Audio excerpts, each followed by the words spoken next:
भगवान महावीर स्वामी के चिंतन में कोटि का वंदन। अहिंसा यात्रा के प्रवर्तक आचार्य महात्मा जी के चिंतन में कोटि का वंदन। उपस्थित धर्म प्रेमी भाई बहनों,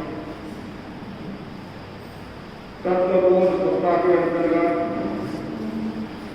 आज का विषय है समझे कर्मतंत्र। समझे कर्मतंत्र को उससे पूर्व करीबन 5 मिनट के लिए हम ध्यान प्रार्थना करेंगे। आंखें कोमलता के साथ बंद, पेट की हड्डी सीधी, 3 बार महाप्राण ध्वनि का प्रयोग करें। श्वास भरे अर्थात छोड़ते हुए घोड़ा जैसे भीजन करता है उसी प्रकार ध्वनि करना है।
सीधे और तनाव मुक्त करें।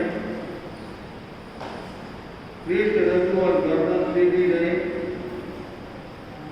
शरीर में कोई भी प्रकार का तनाव न रहे, मांसपेशियों को ढीला छोड़े, शरीर की पकड़ को छोड़े, हलन चलन न, प्रतिमा की भांति अजोर, पूरी स्थिरता, शिथिलता, जागरूकता, प्रत्येक अवयव के प्रति जागरूक, चित्त को दाहिने पैर के अंगूठे से लेकर सिर तक क्रमशः एक एक अवयव पर चित्त को ले जाए, शिथिलता का सुझाव दे, अनुभव करें पैर से लेकर सिर तक का पूरा भाग शिथिल हो जाए, शिथिल हो जाए, अनुभव करें।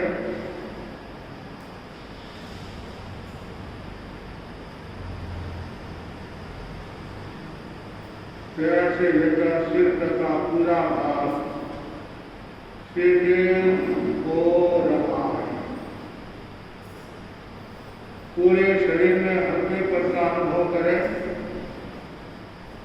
पैर से लेकर सिर तक का पूरा भाग शिथिल हो गया, शिथिल हो गया। कमल के फूल की भांति, कपास की भांति शरीर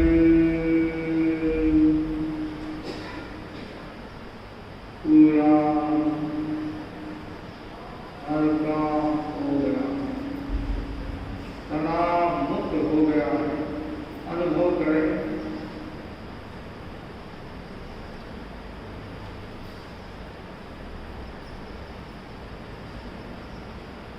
पांच बार दीर्घ श्वास का प्रयोग करें।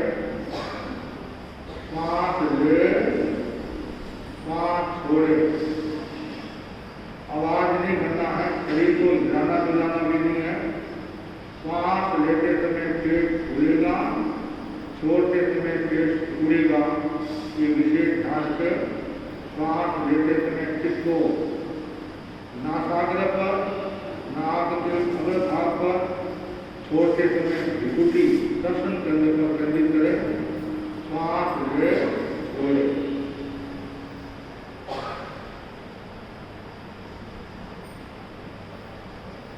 केवल श्वास का अनुभव करें, श्वास आ रहा है, जा रहा है।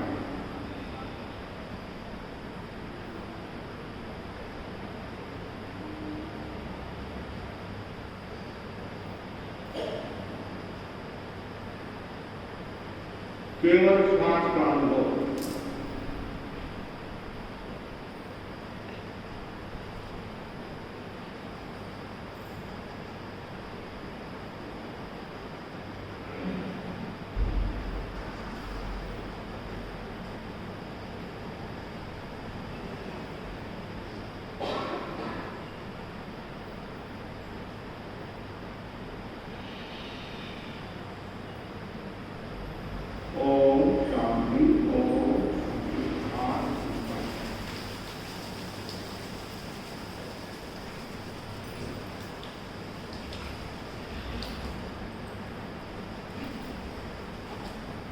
भगवान महावीर की वाणी है,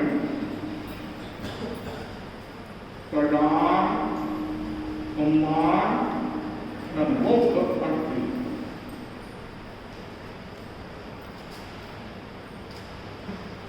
विश्व के रंगमंच पर दो शब्द बहुत ही प्रचलित है, कर्म और धर्म।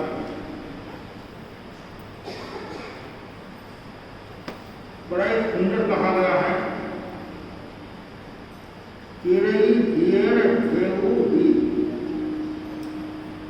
जो जीव के द्वारा किया जाए उसे कर्म कहते हैं। जैन दर्शन में कर्म शब्द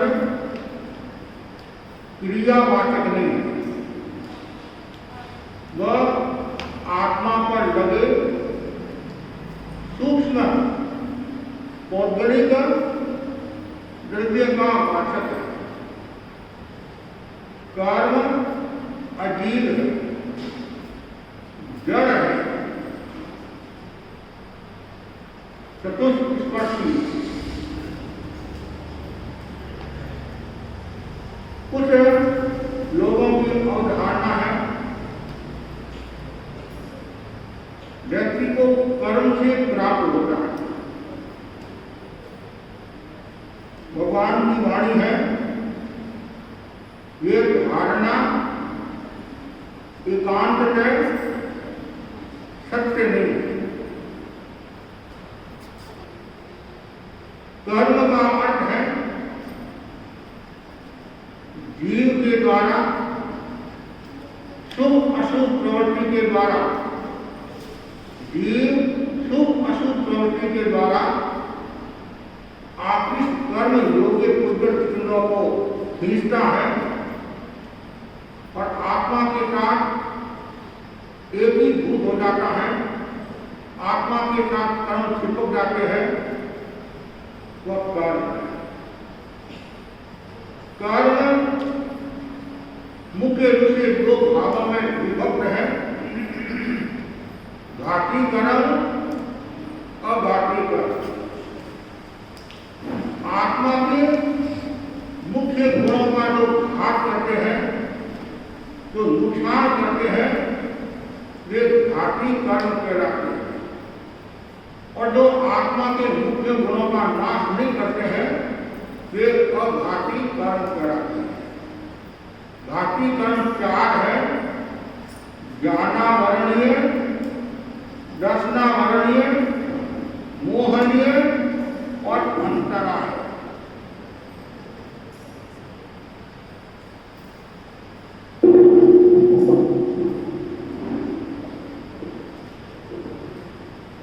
अघाती कर्म है वेदनीय, आयुष्य, नाम और गोत्र।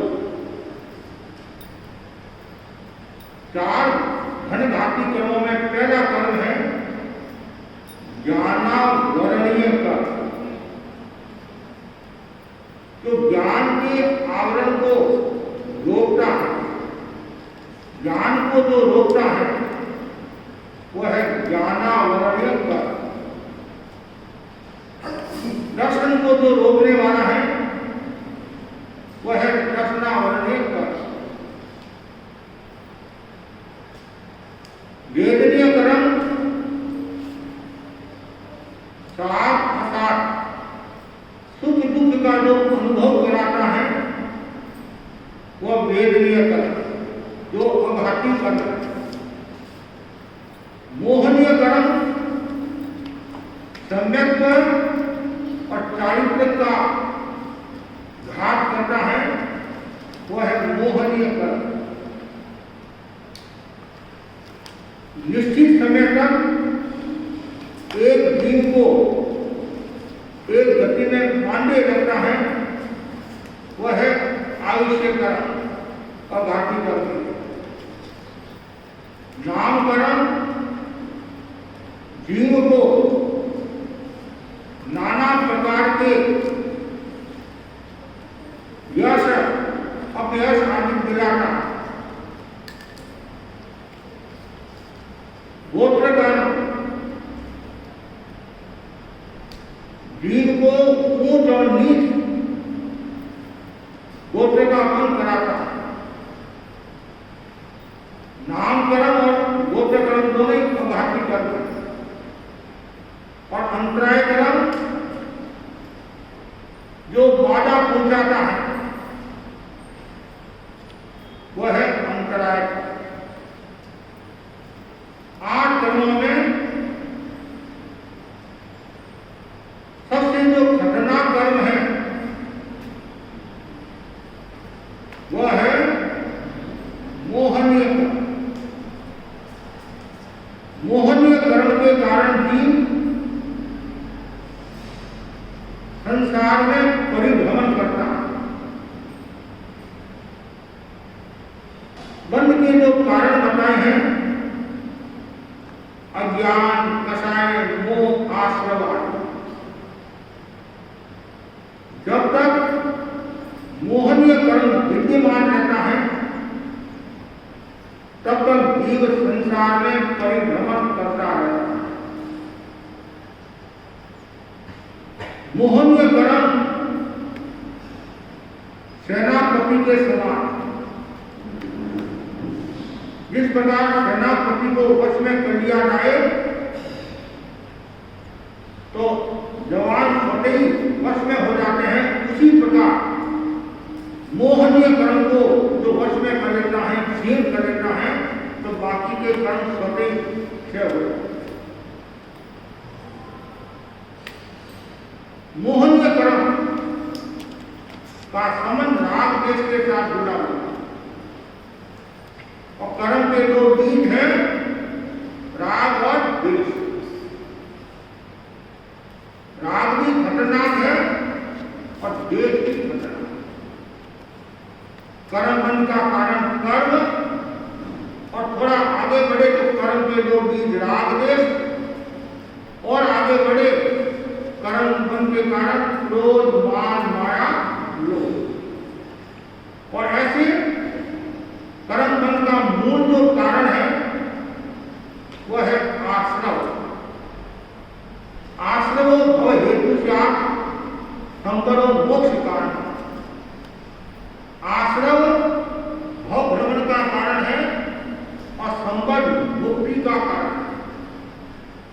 मिथ्यात्व, अवरत, प्रमाद, कषाय, योग, ये सब कर्म बंध के कारण।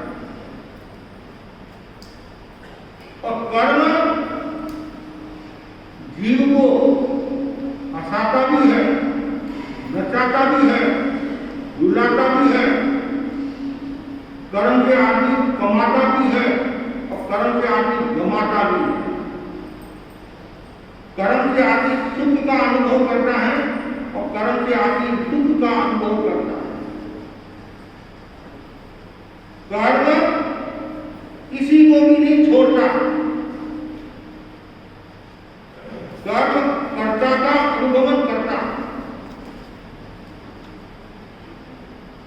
कर्म के कारण जीव कभी नरक गति में जाता है, कभी तिरेज गति में जाता है, कभी मनुष्य गति में जाता है और कभी देव गति में जाता है। उत्तरायण सूत्र में बताया है, कर्म के कारण जीव क्षत्रिय बनता है, कर्म के कारण जीव वैश्य बनता है, कर्म के कारण जीव ब्राह्मण बनता है और कर्म के कारण जीव शूद्र बनता है। कर्म के कारण जीव कीट बनता है और कर्म के कारण जीव पतंगा बनता है और कर्म के कारण जीव पशु बनता है और कर्म के कारण जीव मनुष्य बनता है। आदमी जैसा कर्म करता है वैसा उसको फल मिल जाता है। जो कर्म किए हैं वो कर्म तो आपको भोगने ही पड़ेंगे। कितना सुंदर का है संस्कृत के अंदर, यथा वेणु सहस्रेषु वस्तो याति मातरम, वस्तो याति स्वमातरम तथा पूर्व तीर्थ कर्म कर्तारे ननु गच्छति। 1000 गायें खड़ी है, कितनी गाय? 1000 गायें खड़ी है और एक बाछड़ा है। वो बाछड़ा किसके पास जाएगा? अपनी मां के पास जाएगा और किसी के पास में नहीं जाएगा। उसी प्रकार तथा पूर्वकृत कर्म, जो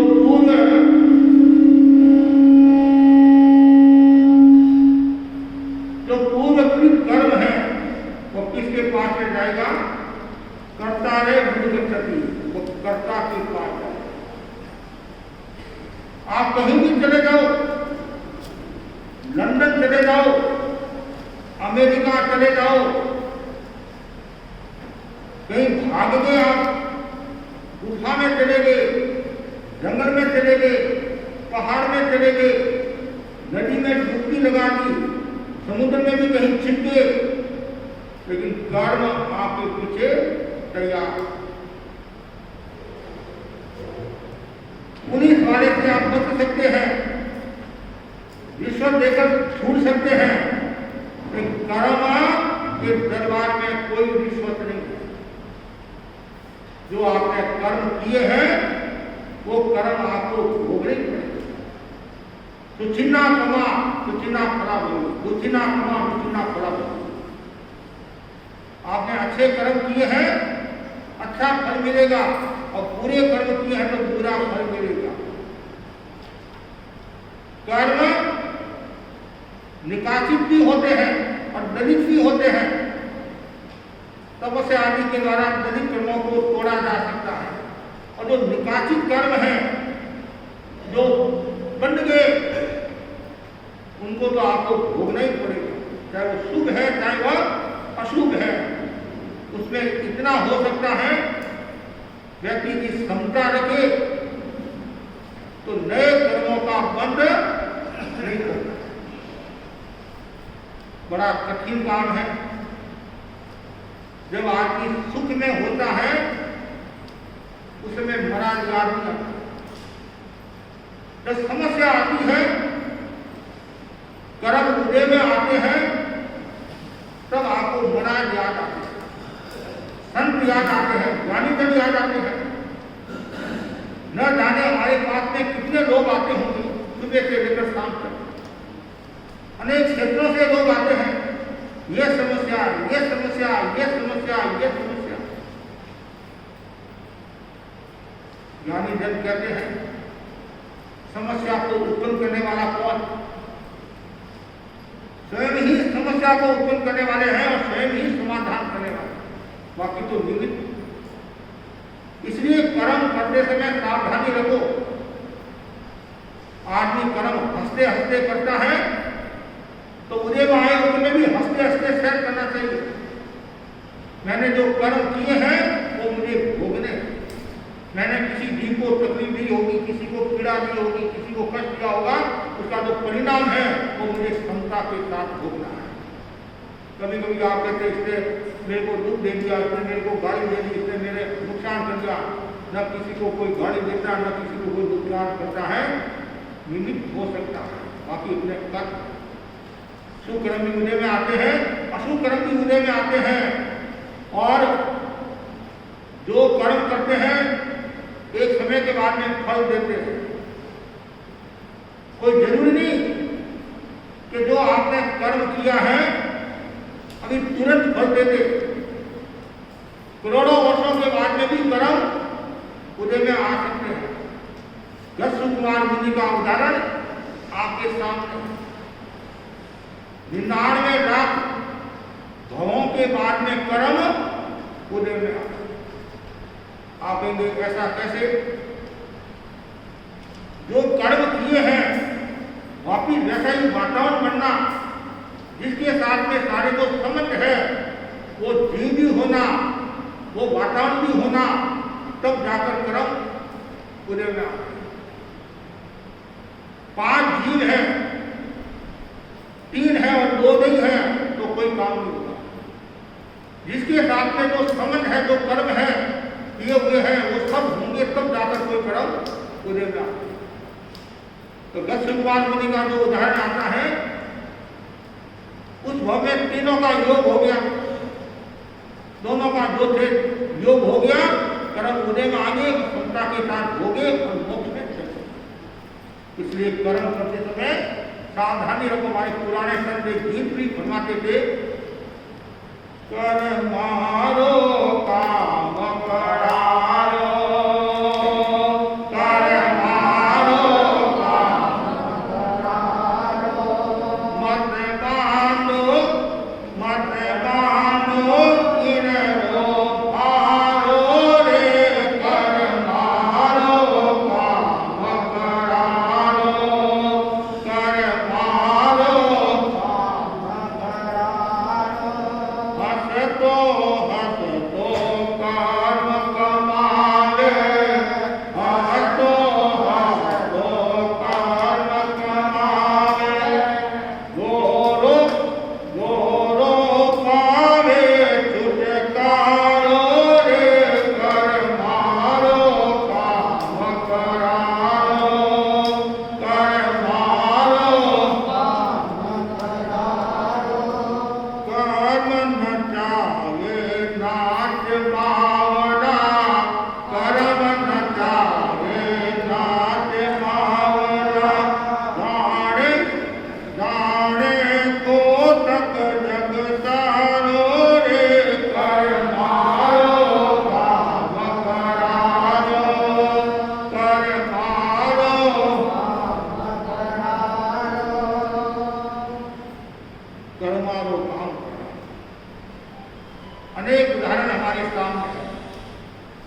पूर्व भाव में मुनि के ऊपर आरोप लगाया था, अंत में शुद्धि नहीं की, प्रायश्चित नहीं किया, जिनके कारण वो कर्म कूदे में। अंजना सती का उदाहरण आपके सामने है। तिसला और देवानंदा का उदाहरण आपके सामने है। ऐसे एक भी अनेक उदाहरण आपके सामने हैं। एक बहुत सुंदर कथानक है। आदमी जैसा कर्म करता है वैसा उसको फल मिलता है। गांव में एक बहुत बड़ा सेठ था, संपन्न था, लेकिन संतान नहीं थी। सनातन धर्म में कहा गया है, वैदिक धर्म में, अब पुत्र से गति नास्ति, जिसके पुत्र नहीं होता है उसकी गति नहीं होती, उसको स्वर्ग नहीं मिलता है। ऐसी एक अवधारणा है। जैन दर्शन की यह अवधारणा है, आदमी जैसा कर्म करता है वैसा फल मिलता है। कर्म की स्वर्ग में जाता है, कर्म की नरक में जाता है, और कर्म के छुटकारा से मोक्ष को प्राप्त होता है। अब बार बार सेठानी करती, मेरे लड़का नहीं, लड़का नहीं, लड़का नहीं। आखिर एक देवी के पास गए। देवी ने सेठ को कहा, सेठ तुम लड़के की कामना मत कर, अभी तुम बहुत सुखी है, और जैसे ही तुम्हारे लड़का होगा तुम लड़के को देख नहीं पाओगे, भयंकर नुकसान हो जाएगा। एक बड़ा कुछ भी हो जाए, मुझे तो लड़का चाहिए, मेरी वंश परंपरा चलती है। खूब समझाया देवी ने, समझा नहीं। आखिर नियति को जो मंदिर और सेठानी के गर्भ में जीव आया। जैसे ही जीव आया, समाचार आए, समुद्री जहाज में जो माल आ रहा था वो समुद्री जहाज टूट गया, लाखों का नुकसान। फिर कुछ महीनों के बाद में समाचार आए, रुई में आग लग गई और कहीं नुकसान हो गया। जो करोड़पति परिवार, संपन्न परिवार, और 9 महीने में सारा खाता बदल गया। यहाँ तक कि जैसे बच्चे का जन्म हो रहा है तो सामग्री की आवश्यकता रहती है, डाके में जो सामग्री की आवश्यकता रहती है तो सामग्री की सेठ के पास है। फिर ऐसा धक्का लगा, जन्म तो हो गया, और जैसे ही जन्म हुआ मां का स्वर्गवास हो गया, और कुछ समय के बाद में मां का भी स्वर्गवास हो गया। घर में अकेला, हवेली भी गई, सब कुछ गया, अनाथ हो गया। पास में धन संपत्ति होती है, वैभव होता है, तो सब पूछते हैं, और पास में ये धन संपत्ति नहीं है तो परिवार वाले भी दूर हो जाते हैं। कौन, हम तो जानते ही है तुम कौन। और वो घूमता है, फिरता है, जो मंदिर के बाहर जो स्थान होता है वहां सो जाता है, सुबह घरों में घूमता है भिखारी के रूप में और रोटी। और एक दिन की बात है, वो लड़का 7 साल का हो गया और शरीर से सर्दी इतनी थी, शरीर कांप रहा, ठिठुरा था, सर्दी लग रही थी। उधर से गांव का एक सेठ निकला, सागर दत्त। उसके मन में दया का भाव आया, करुणा का भाव आया। छोटा बच्चा है, कोई मालिक नहीं है, माँ बाप नहीं है, अच्छा लग रहा है, इसको मैं अपने घर पर लिया, घर पर लेकर आया। और बच्चा भी निष्ठा के साथ घर का काम करता है। और कुछ ही समय में कर्मों ने, क्या बोलते, कर्मों ने पासा पलटा और लड़का होनहार हो गया। लड़का प्रतिभा संपन्न हो गया और उस घर में संत महात्मा गोचरी के लिए आए और गोचरी की और गोचरी करने के बाद में संतों के मुंह से शब्द निकला, ये लड़का प्रतिभा संपन्न है, योग्य है और उत्तराधिकारी भी बने तो कोई आश्चर्य की बात नहीं है। संतों पर आ गई और सागर दत्त के मन में आया, मेरा लड़का भी तो योग्य है, मेरा लड़का भी तो उत्तराधिकारी बनने के लायक है, मेरा लड़का है, घर का संपत्ति, घर का मालिक तो वो बनेगा, ये कैसे बनेगा? मन में ईर्ष्या का भाव आया, प्रतिशोध का भाव आया, बैर का भाव आया और यहां तक कि उस लड़के को मारने की भी योजना बना दी, लड़के को खत्म कर। ऐसा लड़का मुझे नहीं चाहिए, मेरा नौकर तो है और मेरा घर का जो मालिक बनेगा। चंडाल को बुलाया और धन से सब कुछ हो जाता। चंडाल को इशारा किया, जाओ, 4 दिनों को कहा इसको जंगल में लेकर जाओ, इसको मारो और इसकी आंख लाकर मुझे, तब जाकर मुझे शांति। और चंडाल को तो पैसा मिलता और 4 चंडाल को लेकर गए और उसको मारने लगे। उसमें एक के मन में दया का भाव आया, 4 जो चंडाल को एक के मन में दया का भाव आया, बेचारा का क्या कसूर है, इसने क्या गलती की? अच्छा लड़का है, प्रतिभा संपन्न लड़का है, हम क्यों ये पाप करें, क्यों हत्या का पाप लगाए? दूसरा बोला कि खेत को जवाब क्या देंगे? तीसरा बोला भूख लगी हुई है, वो मानसानी पे भूख लगी हुई है, हिरण को पकड़ो, मारो, पकाकर खाओ और उनकी जो आंखें हैं वो मनुष्य जैसी होती है, वो शेर को लाकर दे दे।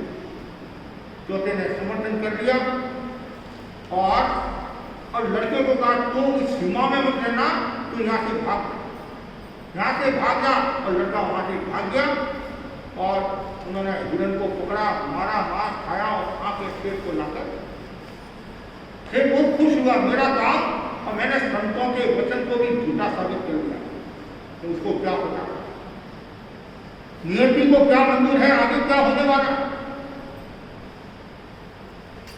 कुछ समय के बाद में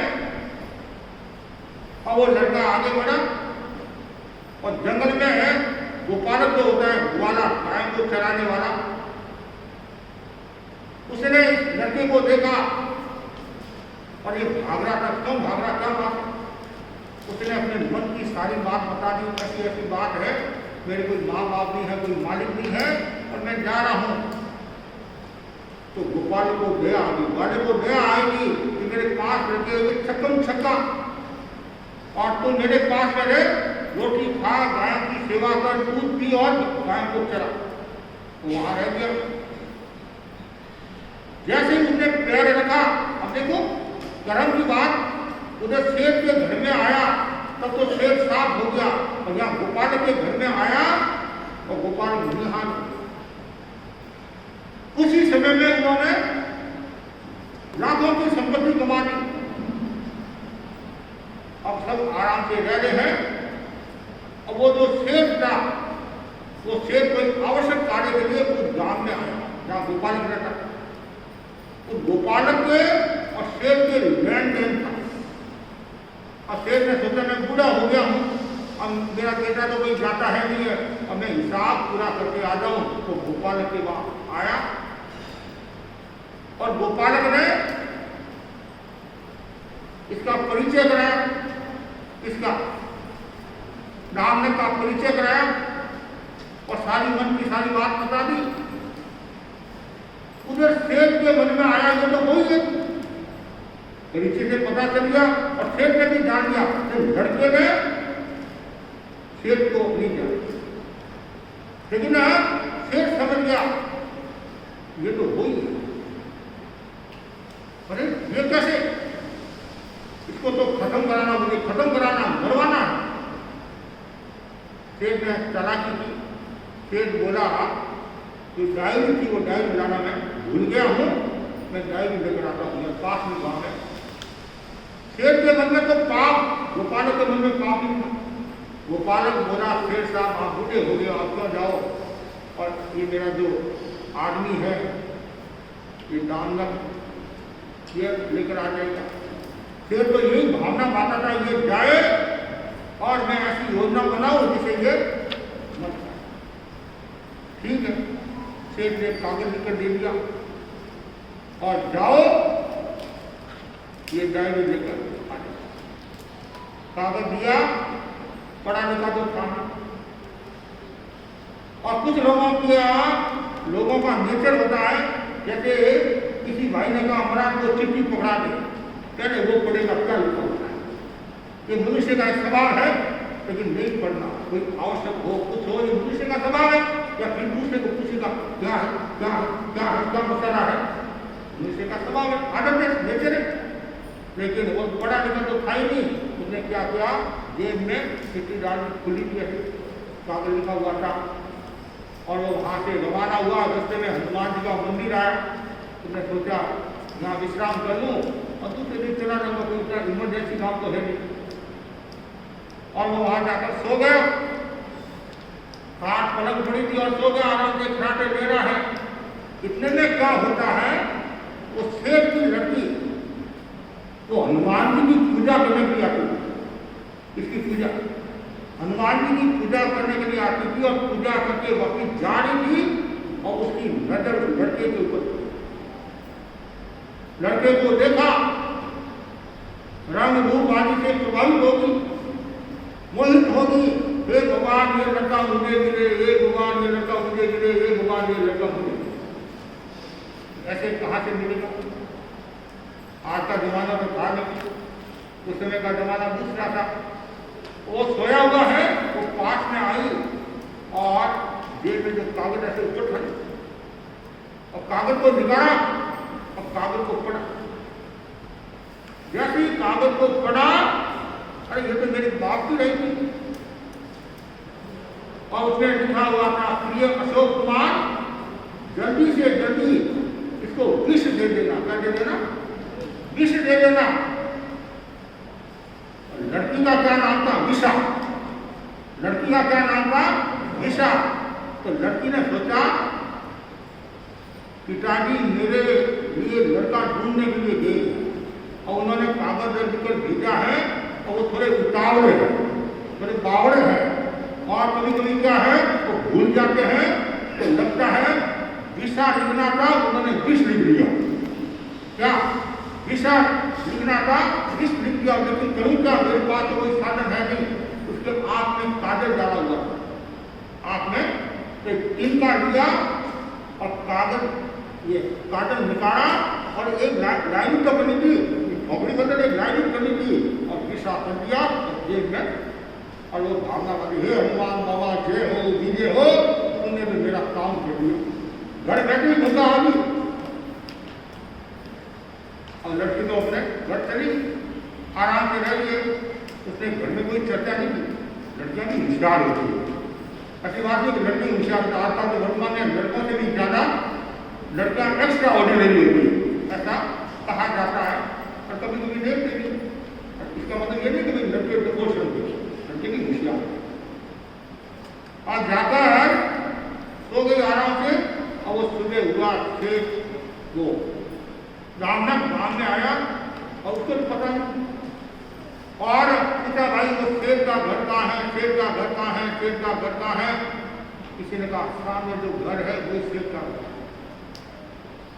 अंदर नहीं गया, आवाज दी, जैसे हम आवाज देते गोची के लिए जाके भाई अंदर घर में कोई है, तो वैसे वही समझदार था, आवाज दी भाई घर में कोई है, क्या काम है। शेख साहब ने लिया चिट्ठी, अशोक लड़का था और चिट्ठी पकड़ी, अशोक ने पढ़ी। राइटिंग भी पापा की है, पिताजी की है। और उसने लिखा था जल्दी से जल्दी विषा दे देना। क्या जल्दी से जल्दी विषा? लड़के ने सोचा पिताजी रोजाना टेंशन में रहते हैं, लड़की बड़ी होगी, लड़की बड़ी होगी, कहेंगे और लड़का मिल गया होगा, उसको भेजो, तुम जा, मैं बूढ़ा हूँ, मैं धीरे धीरे आऊंगा और तुम जल्दी जा। हो सकता है मुहूर्त अच्छा होगा, इसको पहले भेज दिया। और देखा उसमें मुहूर्त भी अच्छा था, और विजय मुहूर्त था और तत्काल ब्राह्मण को भी याद कर दिया और लड़के को कहा अंदर थोड़ा नहीं था, मुझे तो वापिस जाना, ड्यूटी जाना है, मेरे को वहाँ काम है। अरे काम ही काम है, रुको, तो क्या काम है? तो मेरे बाप ने चिट्ठी भेजी है कि लड़का अच्छा है और इसके साथ में ईशा की शादी करेगा। अब वहाँ उसने सोचा मुलाकात कराने में मजा नहीं है, शहर की मिल रही है, वो भी बोला नहीं, ब्राह्मण को बुलाया और आप फिरे ओम स्वाहा एक रोटी का दो कवा बोलते रहते और सब उसने वहाँ 5 मिनट नाटा नहीं देते, जैन संस्कार विधि से शादी करा देते, जैन संस्कार विधि से शादी करा देते। अब ब्राह्मण ने शादी करा दी और खूब खाट बाट के साथ, बेचारा वो सामान्य था और जमाई बन गया और रोजाना बादाम का सीरा गोल 4-5 तक अच्छा और शरीर भी थोड़ा अच्छा हो गया। इधर वो सेठ कह रहा है लड़का आया नहीं, गोपाल कहता लड़का आया नहीं, तो सेठ ने कहा कोई बात नहीं, बच्चा है गया है वो घूमने के लिए गया, आ जाएगा। और सेठ ये सोचता नहीं आएगा, मतलब मेरे बेटे ने इसको खत्म किया। इधर सेठ वापिस अपने घर आता है, जैसे ही घर में प्रवेश करता है और घर के बाहर जो तोरण होता है, तोरण, और तोरण को देखता है, अरे क्या हुआ? और जैसे घर में प्रवेश करता है, क्या बात, ये कौन? ये आपका जवाई और कौन? आपका जवाई है। क्या हुआ? आपने तो कागज भेजा कि जल्दी से जल्दी विषा दे देगा, और हमने विषा दे दी और घर जवाई हो गया। जैसे ही कहा, शेख को और आया गुस्सा, चाहे मेरी बेटी विधवा हो जाए मुझे चिंता नहीं, लेकिन इसको मुझे भरवाना है, खत्म। देखो कर्म की मार, कर्म की गति विचित्र होती है। अब क्या हुआ? शेर का लड़का कहीं बाहर गया हुआ और इधर शेर ने जवाई जी को कहा, हमारे यहाँ परंपरा है, शादी के बाद में जो कुल देवी होती है, देवी देवता होते हैं, वहाँ ये नारियल आदि चढ़ा के आना होता है, तो आप जाओ, चले गए। अब वो जा रहे हैं, इतने में क्या होता है, रास्ते में सारा जी मिल गया, सो तो कहाँ जा रहे हो? तो पिताजी ने कहा है कि नारियल आदि चढ़ाना है। तो आप कहाँ जाओगे? अवस्था जानते नहीं, ऊपर खबर है, आप मेरे को दो और मैं जाऊँ। उधर शेख ने चंडालों को प्यार किया, इसका सावधानी रखना कि मंदिर से बाहर आएंगे, उधर आपको मिलेंगे, क्या करना? खत्म कर लेना और 5 लाख रुपया दे दूंगा। कितना? 5 लाख। चंडा राजी हो गया, भाग्य का खत्म भी तो करना है। और ये शेर का लड़का उधर नहीं, जमाई उधर आ रहा है और शेर का लड़का उधर गया, देवी देवता की नारियल चढ़ाया और उसने सोचा थक गया हूँ, या पलंग पड़ा है, खाट पड़ी है और मैं सो जाऊँ, विश्राम करूँ। शाम का समय था, अंधेरा भी थोड़ा हो गया, विश्राम कर लूँ। वो सो गया, कपड़ा ओढ़ कर सो गया, ठंडी ठंडा हवा आ रही थी। और इतने में क्या होता है, वो झाड़ी में छिपे हुई थी, अंधारा हो गया, देखा ये आदमी सोया हुआ, उन्होंने देखा, ये तो नहीं देखा कौन है क्या नहीं है।